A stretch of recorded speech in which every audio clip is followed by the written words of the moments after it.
views expressed and the opinions given by the individual host and their guests do not necessarily reflect those of Para X, its affiliates, or its sponsors.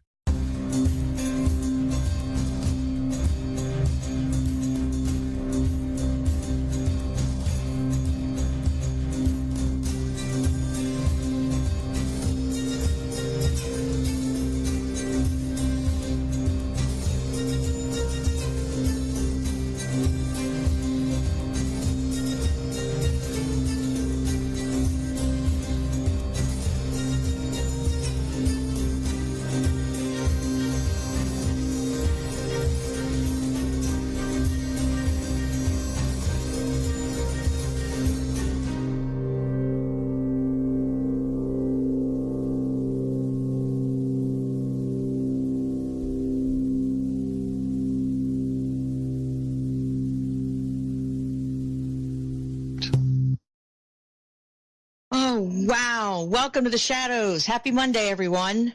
I'm just going to apologize right here. It's just me tonight. So sorry for the train wreck. No.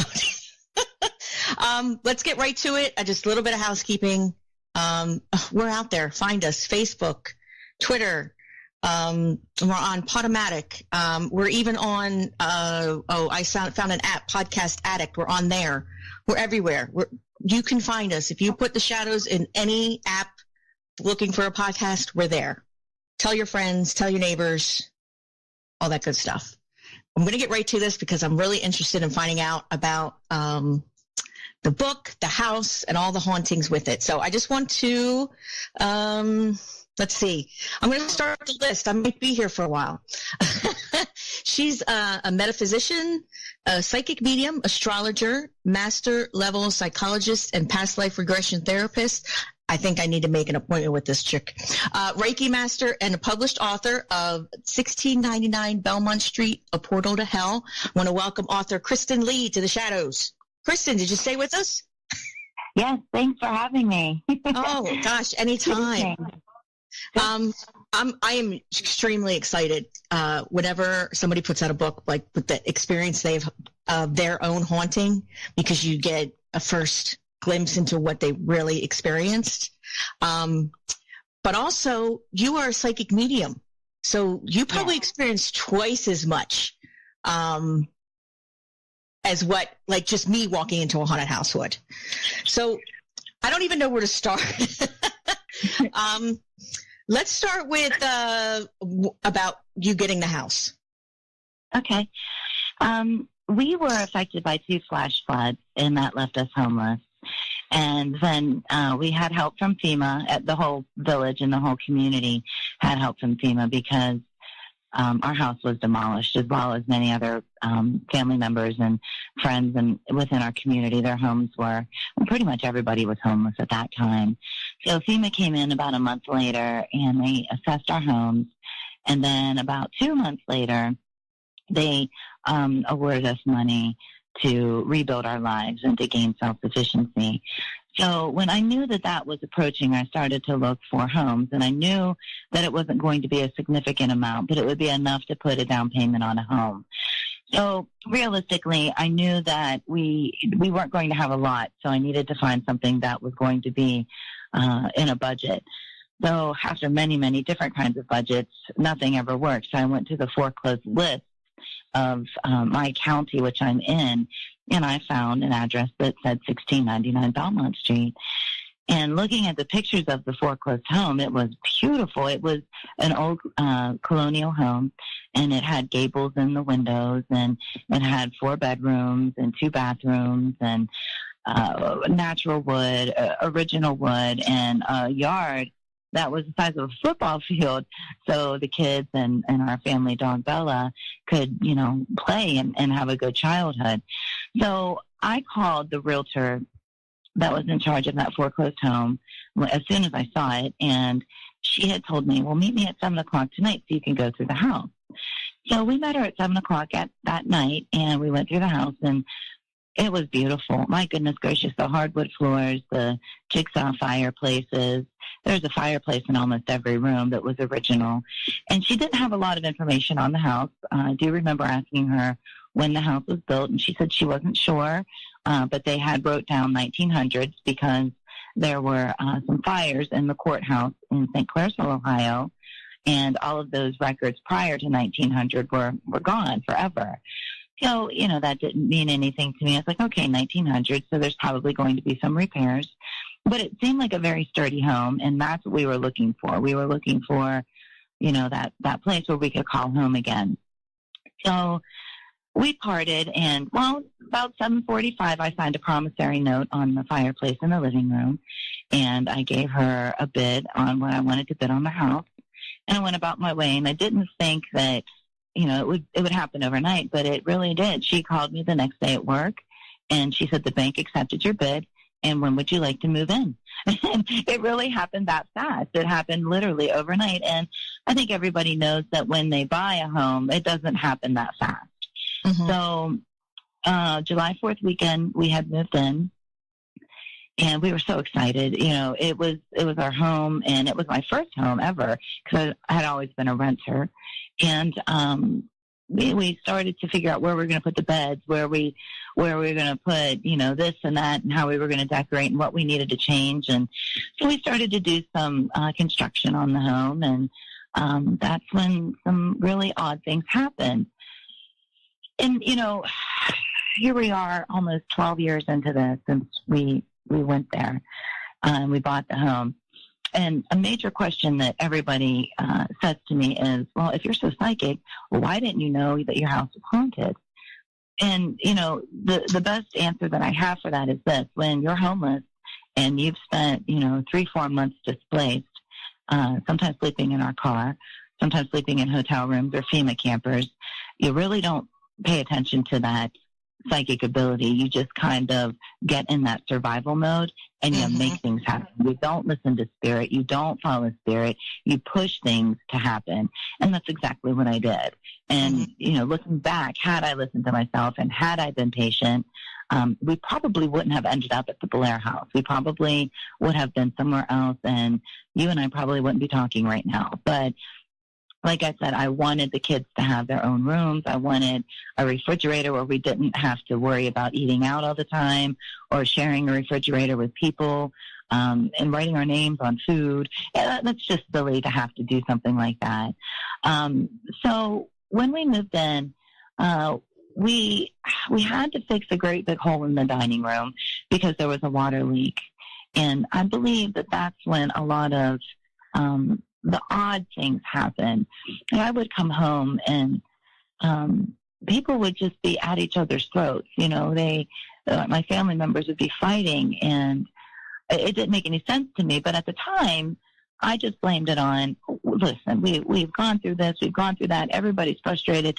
Now they're finally settling in, and raw emotions are really coming out, and everybody is just getting this transition and change, the negative parts of it off of their chest, out of their magnetic field. So let's let it happen and it will dissolve. And it didn't. And it just kept getting thicker and thicker. The energy just became very negative. But the most profound thing when I realized that the house could be haunted was when I was asleep on the couch, and I had just finished a 3rd shift on the crisis unit in Wheeling, West Virginia. I was working as a mental health technician at the time, and I just started a graduate program to be a psychologist. And I was also working as a part-time drug and alcohol counselor, too. So I was working 2 jobs and in graduate school.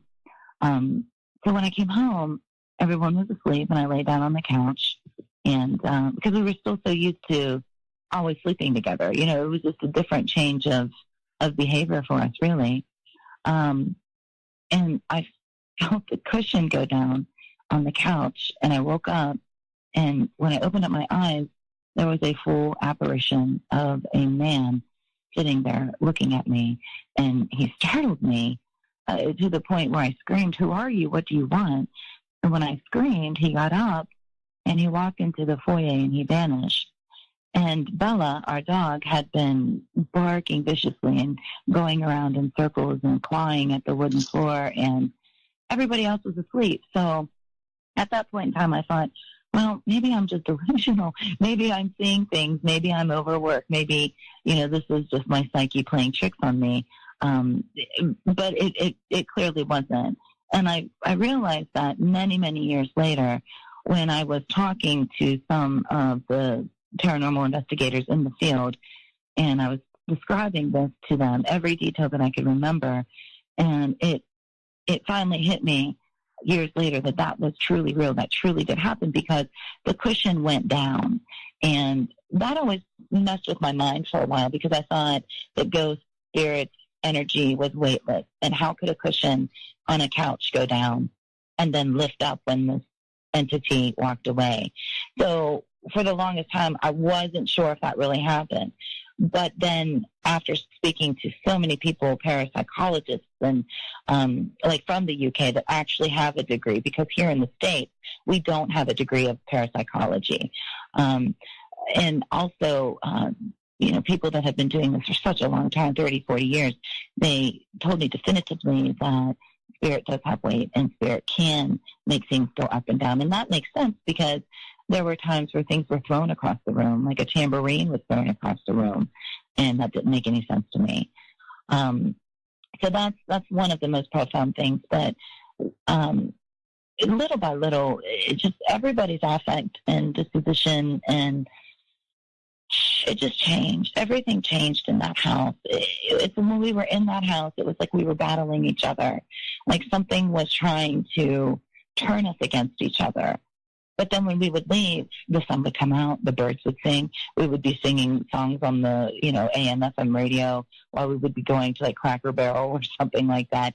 And it was practically perfect again when we were outside of the house. But the moments that we were inside of the house, it was just completely negative. Now, granted, there were times where it wasn't always negative, but the majority of the time it was. So that was one part of it. But I think that after everyone left, like my fiance, he had left, and he went to live somewhere else. And my oldest son, he stayed in the back bedroom, which is now called the Edwin Hetherington room. And within about a month and a half, 2 months after he was in there, he came to me and he said, I just don't feel comfortable in that room. So he started to sleep on the couch. And then a while, I'd say a few weeks later, he said, can I just go and live somewhere else? And that was heartbreaking. It was. But I wanted him to feel comfortable, and I didn't want him to fear. So he did. He went and lived with family. And then Hefe, my fiance, left. And then it was just my youngest son and Bella and I in the house. And then my youngest son, the house just became so harmful and so negative and so dangerous that he went to live with his grandparents that lived on the other end of town. So then it was just Bella and I inside of the home. And then one day, Hefe became a total asshole, and he just took Bella, too. So it was just no. Yeah. So then it was just me, and then weird, like really odd things would happen. So I have a very good, strong support system within my friends. And when things would get really active, I would just pick up the phone, and they would come and stay with me. And luckily, a very good friend of mine who was a local musician played downtown Bel Air. He played there every Tuesday night. And this one particular Tuesday, I went to where he played, and I sat at the bar until he was done, because I just didn't want to go back to that house. So he and his girlfriend came, and they slept in the living room with us. And I was sitting on the edge of the couch. And at that time, I had put a curtain up at the top of the steps where all of the bedrooms were, because I had not slept up there. Mm-hmm. And one of my son's great big balls, like the rubber ones that you bounce on, mm-hmm. and remember, nobody had been upstairs for probably weeks, and Bella hadn't been home, so there's no reason for this to happen. Well, Steve and his girlfriend were asleep, and I'm still awake because I'm apprehensive and I'm anxious because I know what that house is at that point. And this big ball just starts bouncing down the steps and lands right in the living room. And I that was ridiculous. That was one of the most terrifying times. And Steve woke up because he heard it, and he's like, oh, my God. He's like, look at that. And I was like, yeah. He's like, you need to come and stay at the apartment with us. He's like, you don't need to be here anymore. So then I went and stayed with him for a while, and then I started to look for work outside of the area. And I found a job in Columbus, Ohio, and I took a job as a psychologist up at the psychiatric hospital in Columbus. And then Lane and my oldest son, Nick, they came with me, and we started to rebuild our lives again.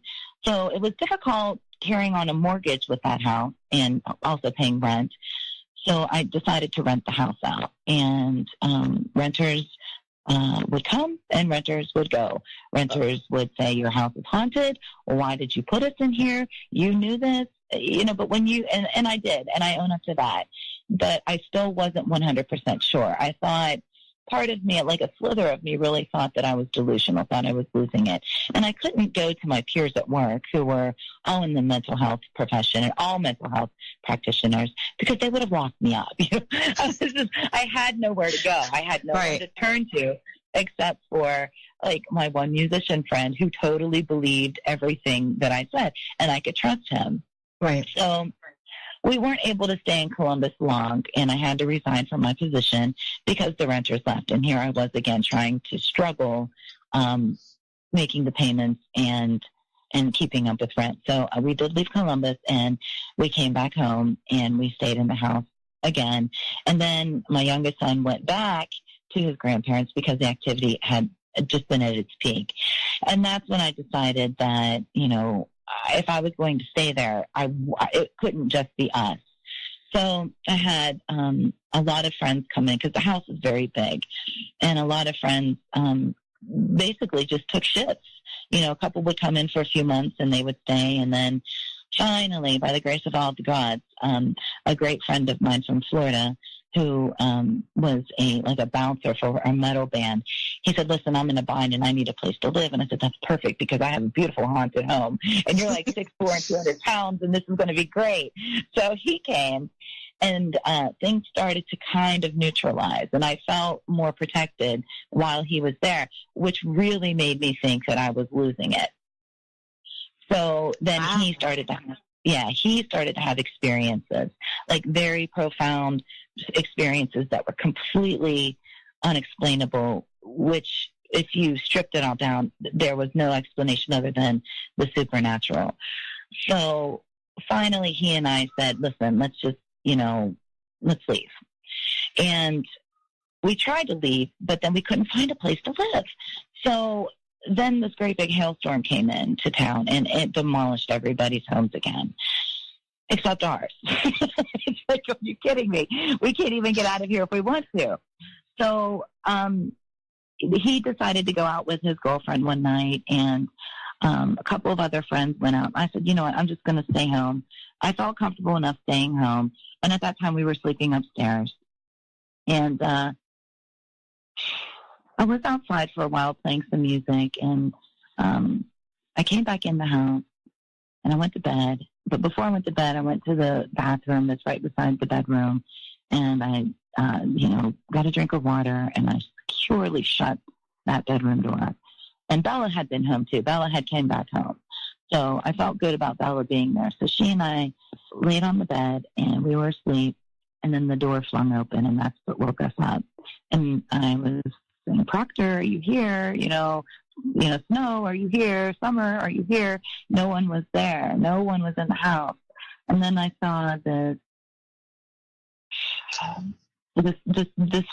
mass, this very big, like rain cloud gray, which turned to a very darker color of black mass just come at me. And at that point, I was pinned down to the bed, and Bella was in a panic again.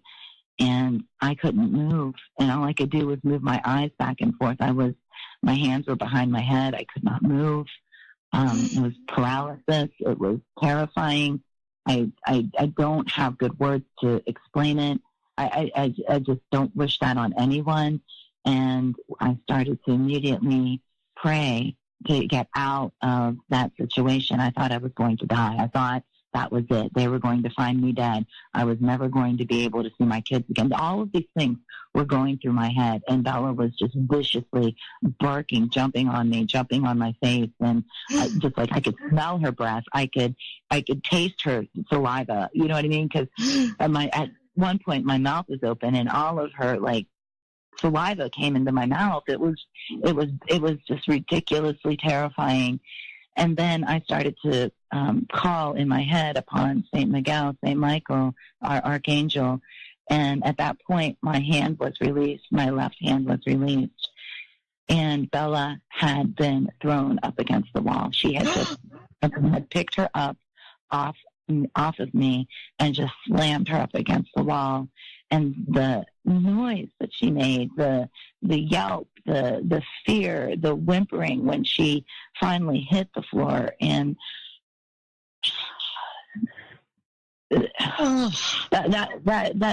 that's really horrible to talk about. It just chokes me up still today. So that that means that I'm not completely over that energy. I'm not completely over that experience. But so I finally was able to free myself from being pinned down, that paralysis, and I picked her up and we left the house. And we got into my Jeep and we drove to the reservoir, and I threw a blanket down, and then I went back to the Jeep to carry her, and she's like an 84-pound pit bull. And I carried her to the blanket and laid her down, and she couldn't move. Her leg was non-functioning. So I laid there with her, and it was dark, and we were in the woods. Like we had nothing but a blanket and her. And when she finally went to sleep, I went into the water, and I needed to balance myself, and I knew that I needed to heal and balance. And I know that our Archangel Raphael and Yemaya is all of our water energy. So I really wanted to connect with them tangibly and physiologically. So I just laid on my back and I floated in the water for a long time. And then I got out and we went to sleep together. And I woke up to my cell phone ringing, and I turned it back on. Actually, I turned it back on, and all of these ding, ding, dings were going off. All of these text messages, where are you? Where are you? What are you doing? Mm-hmm. And then I finally texted Proctor, and I told him that I was at the reservoir, and he came and got me, and I told him what happened.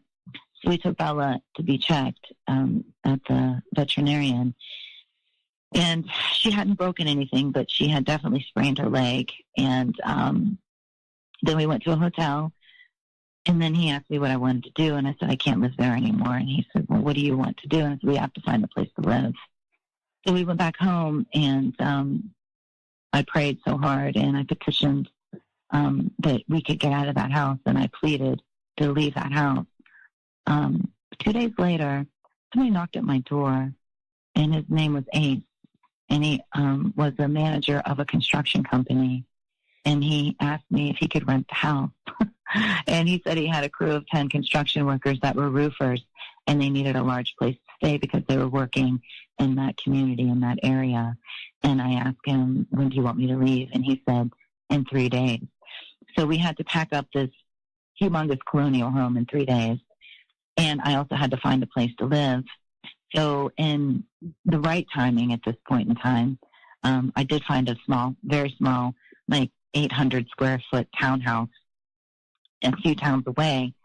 And I gave a lot of our stuff away because we couldn't take it with us. Mm-hmm. So we ended up staying in the townhouse, and the renters, construction workers, they moved in.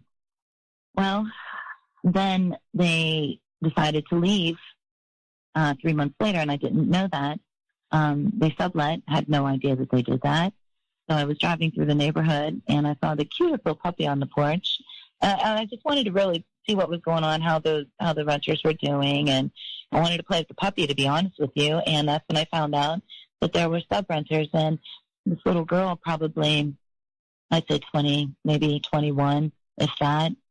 She asked me if the house was haunted, and I said, I don't know if the house is haunted. I said, but I've had some very unusual, unexplainable activity here in the house. And she said that her mother was Wiccan and had come to the house and had blessed the house because it was full of demonic activity. And I said, well, just keep the house clean. That's all I can tell you. You have to just keep the house clean, keep your body clean.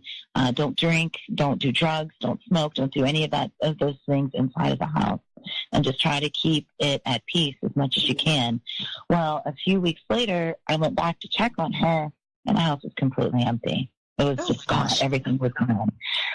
So at that point, I started the procedure to file bankruptcy on the home. And it took a while. It really did. And in September, I believe it was 2009, 2010, I can't remember what year it was, but I know it was September. I went to court, and they pulled, and we did the whole bankruptcy thing. And then my attorney and the judge pulled me in the chamber, the judge's chamber, and they said, you know, you may still have to be responsible for this house, but you're done with it. You can walk away. So I left. I mean, we packed up, we moved to Massachusetts, and I got a job at the North Shore as a psychologist. I was working full time as a psychic medium in Salem, Mass. Life was great. Life was perfect. It was our brand spanking new beginning. Then I got a phone call from the code enforcer of Bel Air, Ohio. And he said that I needed to get back home and cut the grass, or else he was going to find me every day until I came home and cut the grass.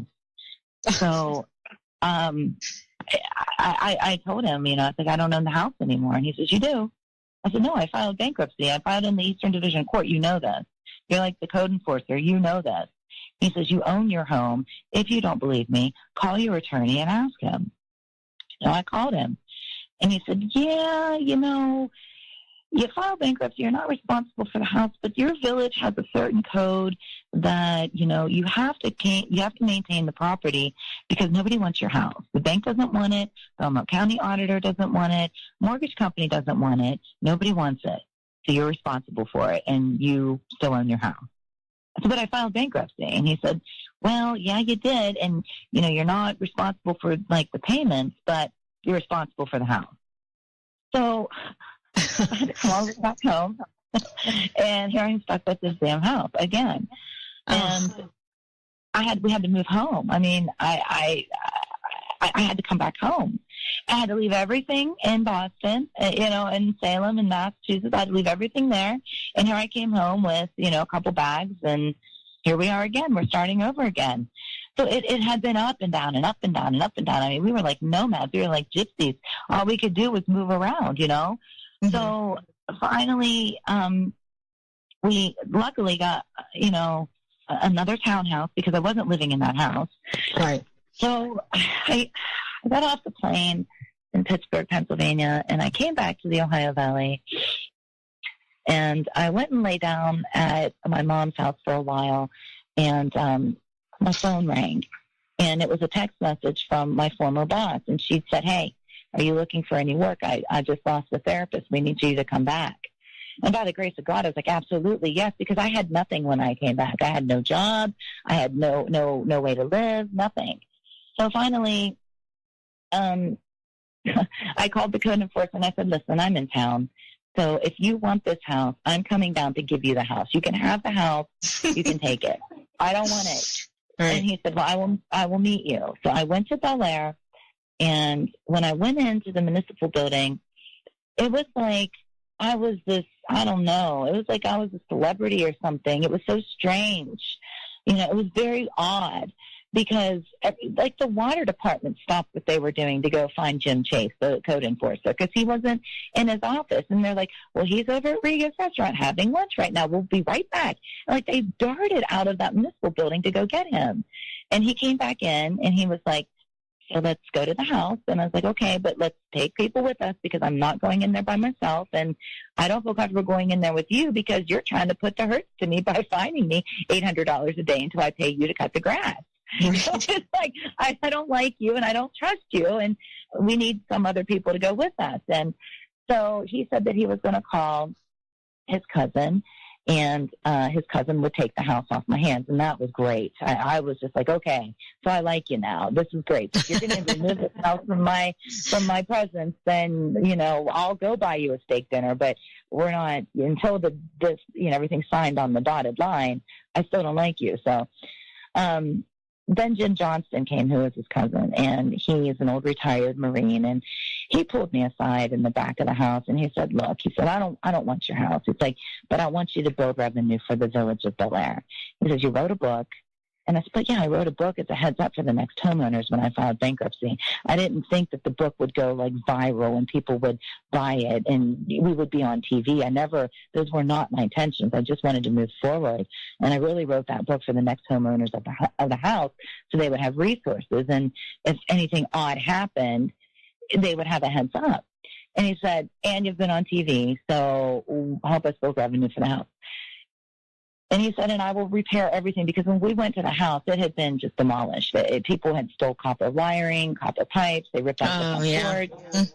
Hobos were living in it. You know, there was just some really shady, super sketchy stuff that was going on inside of the house. And so the village officials, they all came in and they all cleaned the house up because they saw the Bel Air house as a cash cow.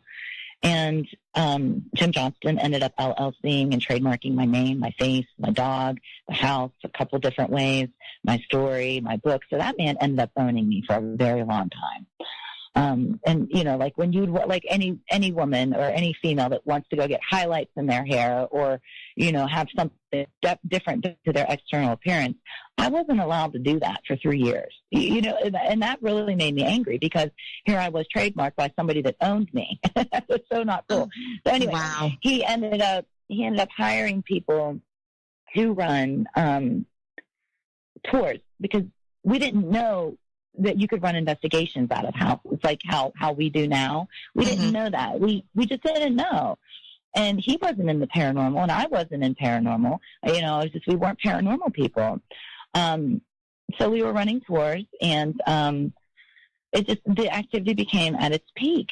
And our groundskeeper now, who is our groundskeeper now, Jeff Taslin, we call him Goat, he was pushed through the second story window. And he's okay, he's still alive, but had he broke himself with his hand and he went through the window and he still stayed on the second level, but had he gone all the way out, he would have died.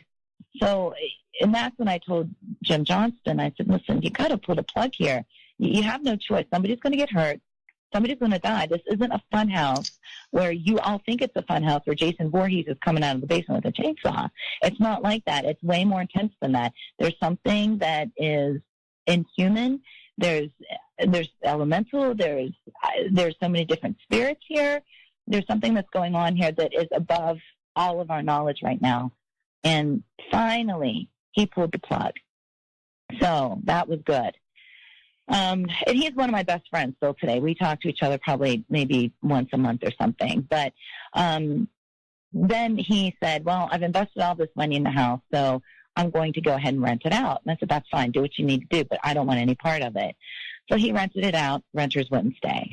He rented it out again. Renters wouldn't stay. So then finally I met my husband and we got married. He said, listen, you're married now, so I'm going to go ahead and I'm just going to sign the house over to your husband's name and your name, and you two can take care of it. And I was very angry with him. I said, you're really going to do that? And I said, I've told you over and over and over again, I want nothing to do with the house. And so he did.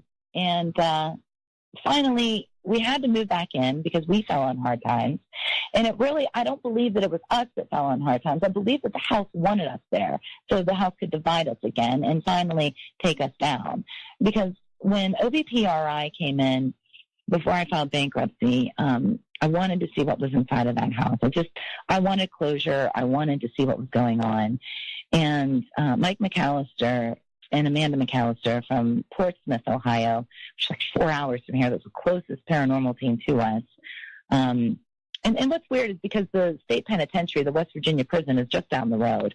So you would think that we would be having a whole bunch of paranormal investigators, but we didn't. At that time, our community had none. So people would have to come in from 4 hours away. So Mike McAllister, I never heard of an EVP. I never heard of an old hack shack. I didn't know what a spirit box was. I always relied on what I felt and what I heard, and sometimes what they call now disembodied voices. I thought that was just spirit talking to me, because that's what I knew. You know what I mean? All this fancy dancy stuff that all the paranormal people or paranormal investigators use. I had no knowledge of that stuff because I wasn't in that field. It wasn't my field of study. So Mike McAllister played an EVP for me.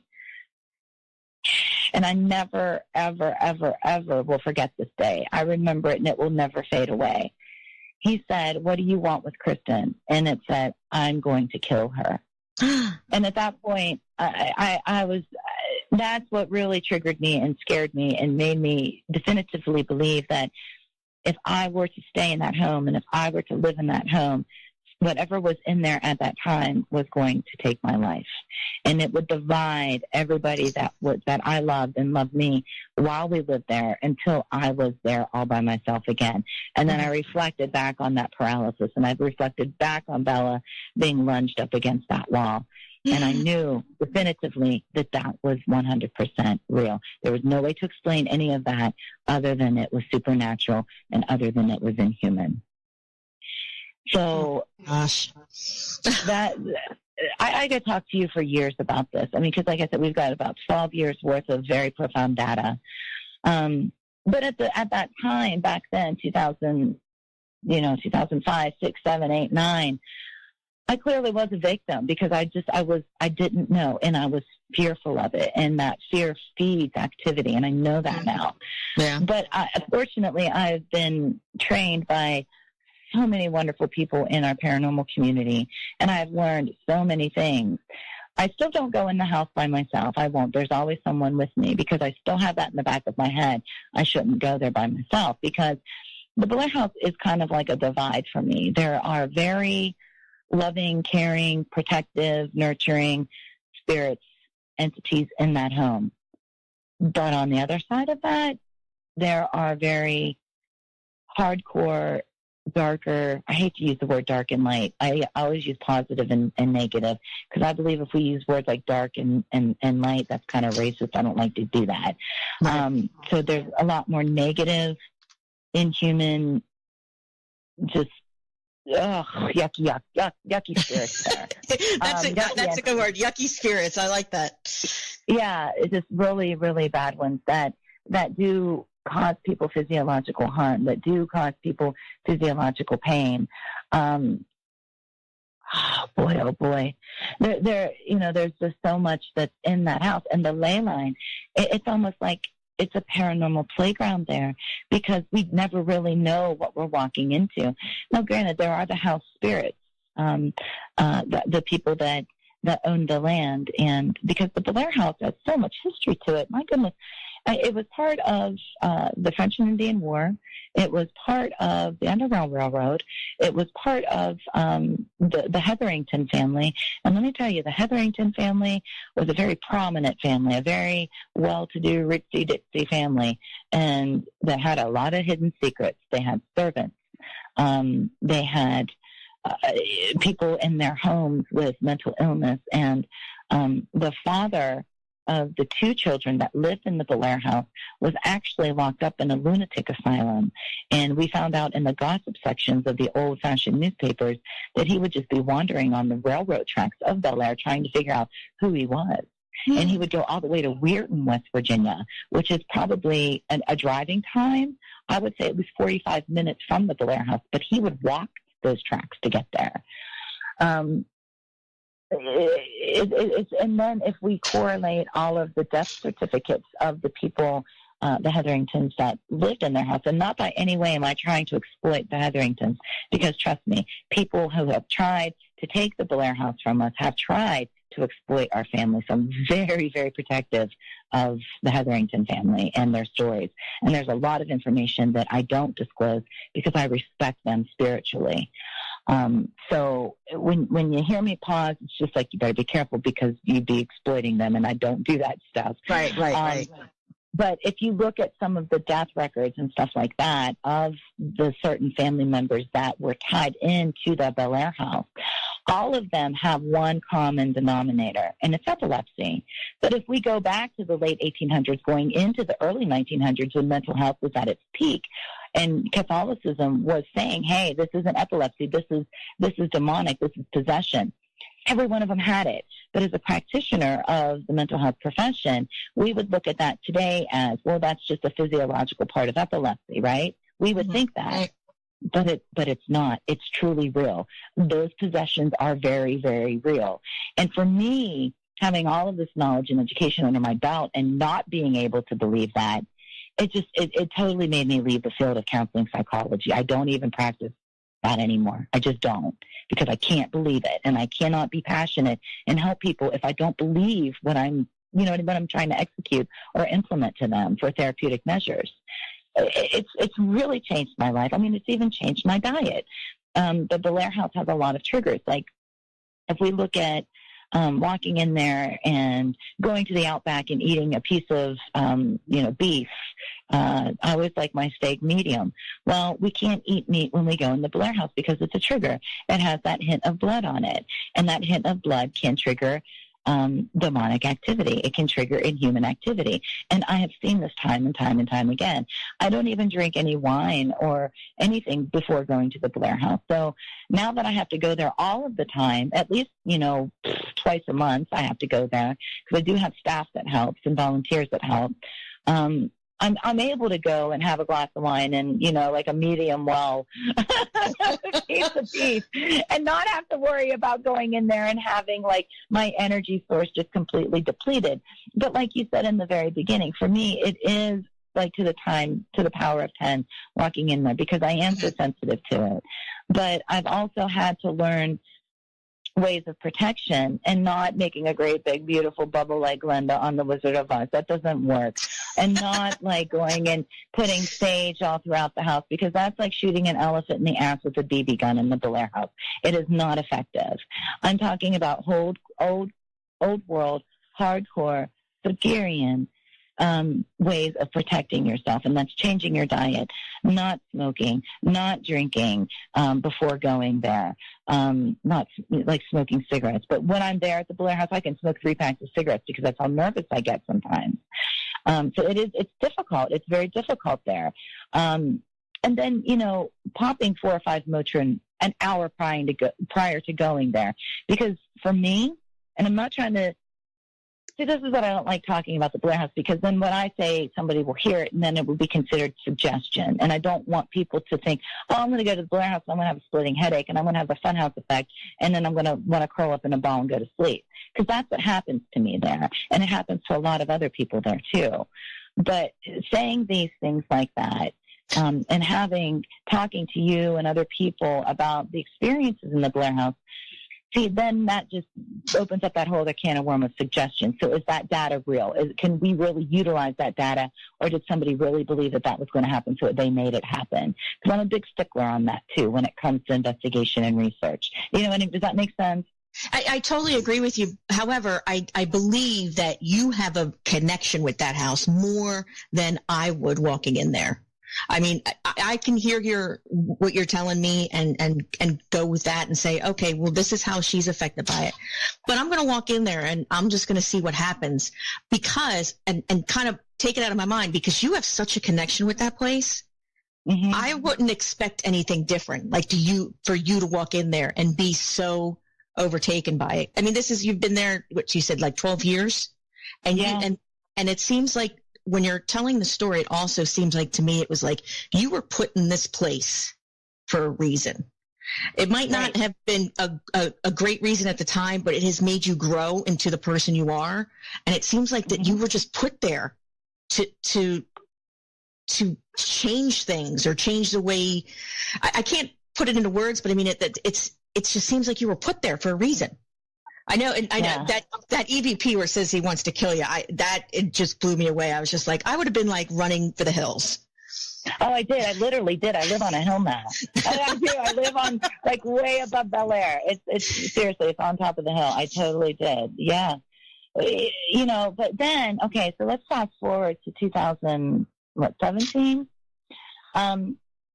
So Nick Groff Entertainment approached me about coming and filming at the Blair House. And I was open to that, and I opened the doors to them. So Nick Groff's a pretty big name, right? And I know that we were on TV before, but I don't feel like we had that big market like he does, right? Mm-hmm. So we aired that episode on January 21st. And this is so silly because this is every day I learn something new about the paranormal field and the paranormal community. It's just like, I walk into every situation now like, okay, what are we going to learn today? Yeah. So when we went that national, and we reached 28 million people. Okay, 28 million people. That's a lot of people. Mm-hmm. I thought that the next day there were people lined up at the Blair House. I had neighbors calling me, you better get your butt down here. I was like, why? Because you've got people lined up at your house. I was like, oh, crap, what do I do? So I had to call on my friends like, hey, guys, can you hang out at the Blair House for a week? Can you hang out at the Blair House? So we had to stack the house for like a month of people just staying there nonstop because the show aired. But the real bad thing about that is this, you know, when we did air, I did say, you know, I filed bankruptcy on the home and nobody wanted it and all that kind of jazz. Mm-hmm. Well, in March, somebody bought the bankruptcy note of the Blair House because they also saw it as a cash cow. And they tried to rip the house out from under us. And part of me, here I was in the kitchen mopping the floor that day of my own home where I live now, and I'm thinking, well, it might not be a bad idea if they just go ahead and take it, then I'll be free at last and I'll never have to deal with this again. I mean, that's really what my first thought process was. But then my friends were like, no, Kristin Lee, you don't understand. They're going to make buttons of you and your kids, and you're going to be like the legend of Billie Jean. And I was like, they're going to exploit you like they exploited this family, this family, this family, this one. And they're like, and you're living. So do you really want your kids all plastered all over the internet? And do you want somebody else making money off of the tragedy that you and your family went through? And it took me 3 days, and I'm like, no, absolutely not. So I fought and I fought and I fought, and I fought so hard for all of these years. They put a $50,000 mark on my head and wanted it within a month. There was no way for me to do that. So we went public and we tried to save the Blair House, and, you know, a lot of the paranormal community came out and they supported it. We did fundraisers. We did things like this. We were on the news. You know, so finally, by the grace of all the gods, this man named John Campbell came through. And he's like, listen, guys, hey, how you doing? I was just worried. I booked 2 weekends at the Blair House, and do I need to move them up because I know you're probably going to lose the house? And I'm like, yeah, we're probably going to lose it. And I said, well, let's get you in as soon as we can. At least that way we can honor you and honor your investigation. And, you know, so we did that. And then at the end of the phone conversation, he was like, have you ever thought about partnering up with someone? I would be willing to help you. And I'm like, where have you been? Where have you been? And I'm not going to deny it. I did petition. I did work with St. Expedito. And clearly I was justified because he came through, and within 2 weeks later, we raised $17,000. And he and I did this, and what the paranormal community had helped us raise, and what he put down and what I had put aside, we were able to now have a mortgage. So now we have a mortgage on a house that I filed bankruptcy on. But the funny part about that is the person and the mortgage company that did this to me, they didn't realize that they violated a federal bankruptcy law when they asked me to repay that money to them because I'd already filed federal bankruptcy. You know what I'm saying? So they're in a lot of trouble right now. They're in a lot of trouble. And don't think that I don't have a very weak backbone, because when they tried to steal the house, it just made me so much more stronger. But what was really, really cool, I mean, I will always, to the day I die, find a very, very positive thing out of a horrible, horrific, negative thing. That's just the way that I do things. Mm-hmm. So the day that I really thought I was going to lose the house, and I thought that we were going to be exploited, I went to the house and I sat down by myself. And I had my friends on the phone with me on speakerphone because I'm a chicken. But I started talking to the Hetheringtons, and I started saying, listen, Jacob, I know they tried to steal your house before. And then I started talking to Edwin Hetherington, who was Jacob Hetherington's grandfather. And I said, Edwin, we have documentation that when Lai died in the house, people tried to steal this house from you. They're doing it to me, and I will not allow them to steal your house. That was the most profound thing that I had ever done, the most brave thing that I'd ever done. And I came home that night, and I was talking to my friend Rebecca, and she said, pull up your documents real quick from the bankruptcy. And I said, okay. And she said, look at the bottom fine print of it. And I did, and it said, federal bankruptcy law. You cannot ask anybody for their home once they file bankruptcy. And that's where we started to take action. And that's where we started to put the pressure on people. So they didn't back off, though. They didn't. They continued, and they continued. So finally, the mortgage company gave up, and they sold it to a creditor. But the creditor had legal right to take it because they're a creditor. But we also did research. And it's so wonderful having paranormal researchers as your friends because they can dig up anything on anybody. Oh, yeah, anything. they could find stuff. Yeah. So we found out that the mortgage company sold the note that they bought, that this person bought, and it wasn't in a portfolio. It was just the note by itself. They sold it to their sister corporation, who's a creditor. Those guys are so going down.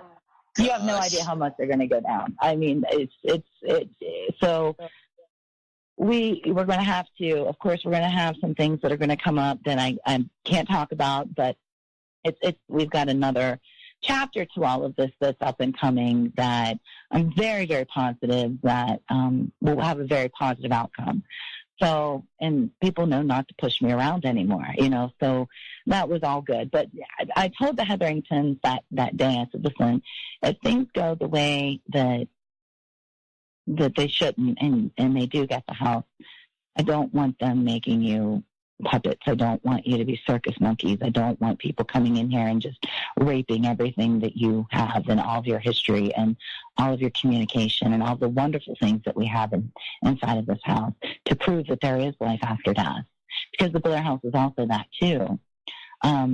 So it's just that, I believe wholeheartedly with my petition to St. Expedito and working with the spirits and the energies of the Blair House.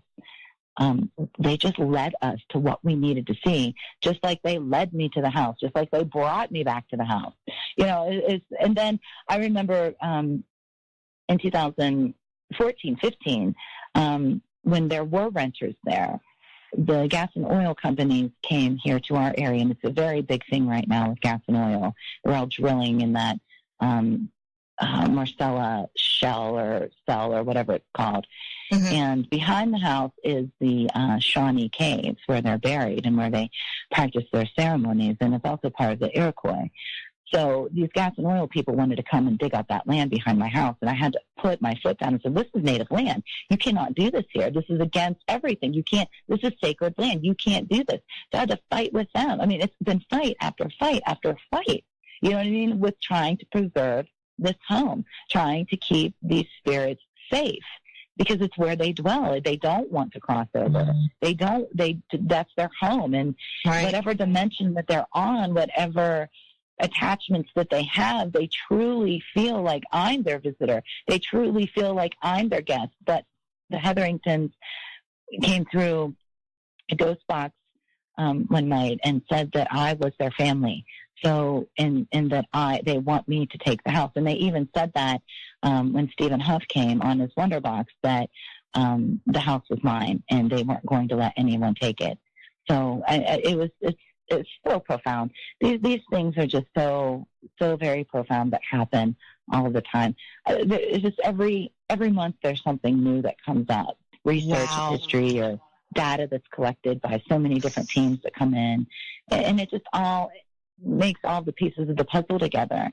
And like I said, there's a lot of things that I don't disclose, but when one team reports something to me that they can't describe, I'll be like, okay, let me think about this for a while. And then I'll sit back and I'll wait.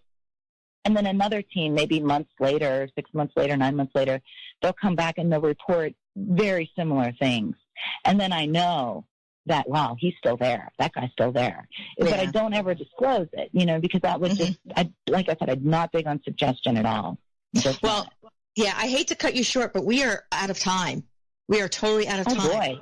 But I got to say, this story has really just been amazing. I can't even, I can't even put it to words. I can't even summarize it up, but it is absolutely, you were put into place for a reason. You were put there for a reason. I see that totally clearly. And you've been a savior to that house. No, it just seems like you were a savior for that house. And where can anybody find your book if they want to read your book? It's on Amazon right now. The digital copy is on Amazon. I'll be doing a couple more Paracons this year coming up too, just maybe 2 or 3 of them. So we'll have the tangible ones there. But if you go to the Bel Air House website and message us, or even Bel Air House Facebook page and message us, we can get copies and ship them out, or you can get the digital copy. I do have a new one that's going to be released that isn't a tribute to the next homeowners of the house. It will be the 10 years of research and data collection. Thinking about calling it After 10 Years Going Back In. I'm not sure what the title is going to be yet, but it's definitely going to be a lot of the data that we've collected and a lot of the history that we were incorrect about. So we have to retract that because we didn't know back then, but we know now. So a lot of it, hopefully it's going to be a smart version instead of a panic. Oh my God, guys, here's what you need to do. Right. Well, it sounds great. I can't wait to hear it, but we got to go because the next show's coming up. All right. Thank you, Kristin. Just everybody check out her book. Everybody check out the Bel Air House. And I'm Cara, and we'll see you in the shadows.